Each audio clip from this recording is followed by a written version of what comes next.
বেঈমান কাফের আপনার মাথায় চেপে বসেছে। তা না হলে মুসলমান কখনো 25শে ডিসেম্বর পালন করতো না, মুসলমান কখনো 1 জানুয়ারি ফিস্ট করতো না। অথচ কোরআনে আছে গায়রিল মাগজুবি আলাইহিম ওয়ালাদ-দাল্লিন।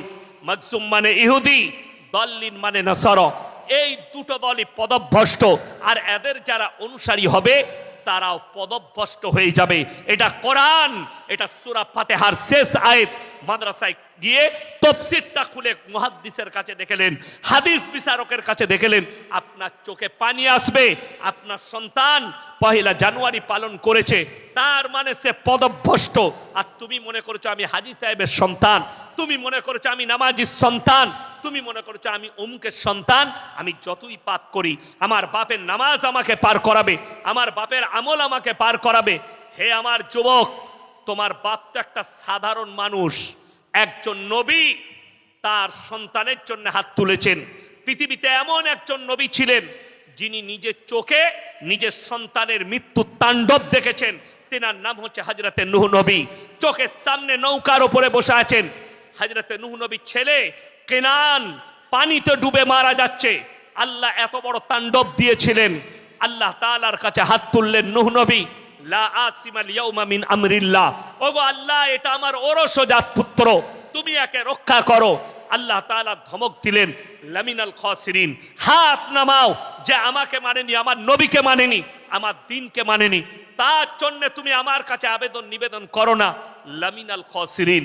বেঈমান কাফেররা ঠান্ডা মাথায় আপনার আমার সন্তানকে জিনার পথ দেখাচ্ছে, ব্যভিচারের পথ দেখাচ্ছে। কিয়ামতের আলামতের মধ্যে মারাত্মক আলামত, রাস্তাঘাটে কুকুরের মতো নারী পুরুষ জিনা করবে, জিনা আম হয়ে যাবে, পরকীয়া লিগ্যাল হয়ে যাচ্ছে। এই ভারতের মাটিতে সুপ্রিম কোর্ট রায় দিয়েছে পরকীয়া লিগ্যাল। এই ভারতের মাটিতে সুপ্রিম কোর্ট রায় দিয়েছে পরকীয়া লিগ্যাল। আমার ভাই, আমি গোটা জাতিকে, ভারতবাসীকে আমি দাওয়াত দিতে পারি না, আমি শুধু আমার মুসলিম জাতিকে, মা বোনকে, ভাইকে বলতে চাই, পরকীয়া ইসলামে হারাম, পরকীয়া জায়েজ নাই। রিওয়ায়েতে আছে যদি কোনো মুসলিম রাষ্ট্র হয় সেখানে ইসলামের হুকুমত চলে, আর কোনো যদি বিবাহিত মহিলা, বিবাহিত পুরুষ তারা যদি পরকীয়া করে আর তারা যদি ধরা পড়ে যায়, জনসমক্ষে নিয়ে এসে গোটা পৃথিবীর মানুষের সামনে তাদেরকে আমভাবে কতল করে দাও, মুন্ডুচ্ছেদ করে দাও, না হলে অর্ধেকটা পুঁতে খেপা কুকুর লাগিয়ে দাও। কোনো মানুষ জবরদস্তি কেউ কি যদি জিদ করে কোনো মহিলাকে যদি ধর্ষণ করে, তার কোনো বিচার নাই, একটাই বিচার, তার মুন্ডুচ্ছেদ করে দাও। এটাই হচ্ছে ইসলাম। আজকে বড় কষ্ট লাগে, আমরা বিচারের জন্যে আমাদের ভারতবর্ষ আলহামদুলিল্লাহ এমন একটা দেশ, কেউ যদি ধর্ষণ করে তার পক্ষেও উকিল পাওয়া যায়, ঠিক কিনা কথা বলে, তার পক্ষে উকিল আছে।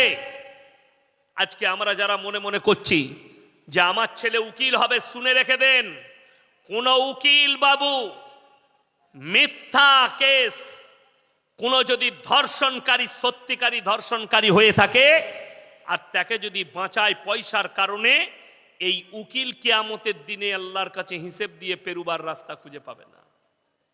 যতই নামাজ পড়ুক, কাবা ঘরে নামাজ পড়ুক, আল্লাহর কাছে পার হতে পারবে না। শুধু তাই নয়, যারা ভাবছেন আমি নেতা হয়েছি, গ্রামের বিচারক, একটা যদি অন্যায় বিচার করেন কঠিন হিসেব হবে। আমানতের খেয়ানত করবেন না। হযরতে উমরে ফারুক রাদিয়াল্লাহু তাআলা আনহু নিজের সন্তানকে গাছে বাঁধা করিয়েছিলেন, বাঁধো। সমস্ত সাহাবীরা বললেন, হে আমিরুল মুমিনিন, এটা আপনার সন্তান।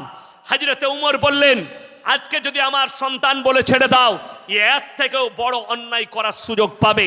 তাই ইসলামী শরীয়তে, কোরআনে যে আইন আছে, যে শাস্তি আছে, একে সেই শাস্তিটাই দাও। সন্তানকে শাস্তি দিয়েছিলেন, তার নাম হচ্ছে হযরতে উমরে ফারুক রাদিয়াল্লাহু তাআলা আনহু।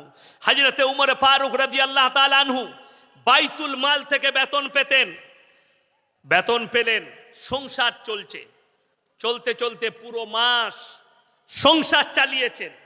কিছু মাল বেঁচে গেছে, বেঁচে যাওয়ার পরে উনার স্ত্রী বললেন, হে উমর, কিছু মাল বেঁচে গেছে, সামনের মাসে কাজে লাগবে। হযরতে উমর ধমক দিলেন, এই মালটা বৈধিত মাল, এটা আমার নয়, এটা কওমের মাল।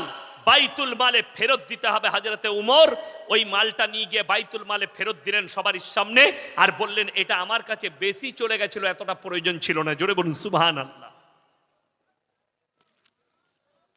আর আমাদের দুঃখ, সরকার একটা এতিমকে, একটা গরিবকে ঘর বানাতে 1,40,000 দিচ্ছে, নেতা আগে থেকে বলে দিচ্ছে 10,000 দিয়ে যাবি। ঠিক বললাম না ভুল বললাম? তুমি আল্লাহর কাছে কি হিসেব দিবে এই নিয়তটা করে লাও। আমি আল্লাহর কসম করে বলছি, আমি কোনো বাপের বেটাকে ভয় করে কথা বলি না, আর আমি কোনো পার্টির দালাল নয়, আর আমি কারুর দালালি করি না, হক বলে যাচ্ছি। আর যদি কোনো মৌলবি এসে এই কথাটা কেটে দেয় যে না, কেউ যদি টাকা নেয় এটা অন্যায় নয় গরিবের কাছ থেকে, আমি ইয়াসিন জীবনে আর সমাজের বুকে বক্তব্য দেব না, এটা চ্যালেঞ্জ। কোনো বাপের বেটা মৌলবি থাকলে তাকে স্টেজে নিয়ে আসুন, যে আপনি এই টাকাটাকে জায়েজ করে দিয়ে যান। আপনি অন্যায়ভাবে 1 টাকা নিলে, শুনেলেন হাদিসে আছে যারা শহীদ হবে, শহীদরা বিনা হিসাবে জান্নাতে যাবে। জোরে বলুন সুবহানাল্লাহ। পানিতে ডুবে মারা গেছে শহীদ, শহীদের দরজা পাবে কে? মুমিন ব্যক্তি। পানিতে ডুবে মারা গেছে, গাড়িতে অ্যাক্সিডেন্ট হয়েছে, আগুনে পুড়ে গেছে, সমুদ্রে পড়ে গেছে, এই মানুষগুলো শহীদের দরজা পাবে। ইসলামের জন্য, কোরআন আর আল্লাহর জন্য যারা যুদ্ধ করে শহীদ হবে তারা শহীদের মর্তবা পাবে। কিন্তু মাথায় রাখবেন, শহীদ ব্যক্তিরা এক জায়গায় আটকিয়ে যাবে। কোথায়? যদি 1 টাকা ঋণ থাকে জীবনে, কিয়ামতের দিনে আল্লাহ দাঁড় করাবেন, তুমি জান্নাতে তো যাবে, কিন্তু ঋণটা তোমাকে 1 টাকা পরিশোধ করে যেতে হবে। এই ব্যক্তি তোমার কাছে 1 টাকা পেত। কথাটা বুঝতে পারেননি? ওই জন্য তো আমাদের দেশে মাইয়াত হলে এলান করা হয় না?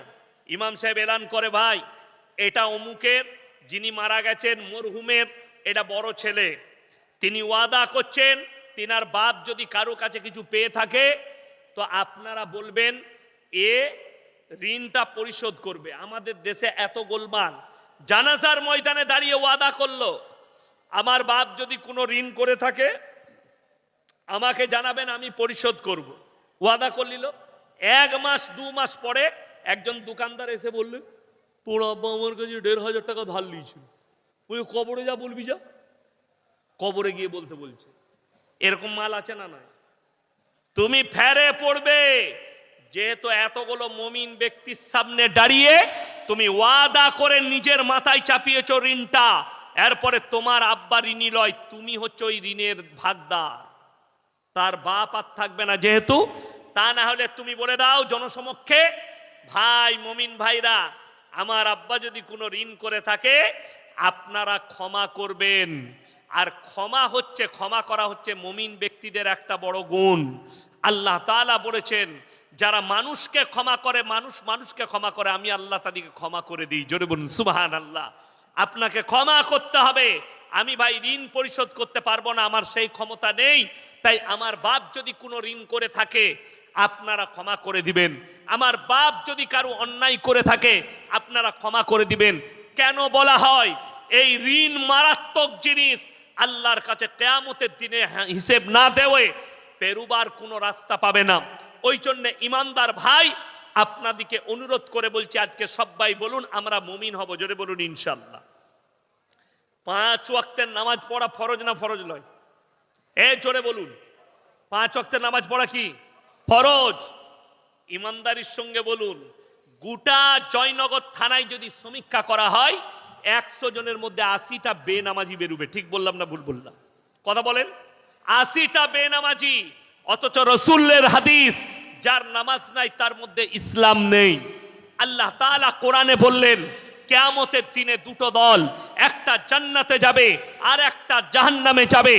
জাহান্নামী জলেরা যখন জাহান্নামের রাস্তায় যাবে, জান্নাতের মানুষেরা জান্নাতের দিকে যাবে, জানেওয়ালা দল তারা প্রশ্ন ছুড়বে, ফি জান্নাতি ইয়াতাসাআলুন আনিল মুজরিমিনা মা সালাকাকুম ফি সাকার। তোমরা কেন জাহান্নামে যাচ্ছ?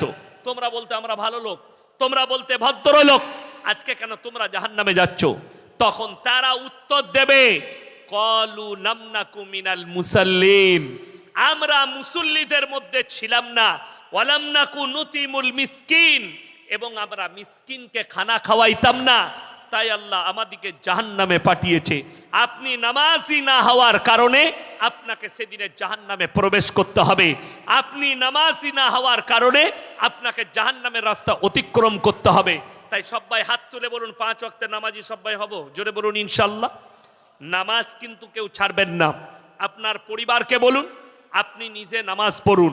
আজকে আমাদের কমি হচ্ছে, আমরা নামাজের প্রতি ভরসা রাখি না, আল্লাহর প্রতি ভরসা রাখি না, দুনিয়ার সম্পদের প্রতি ভরসা আছে আপনার, দুনিয়ার জিনিসের প্রতি।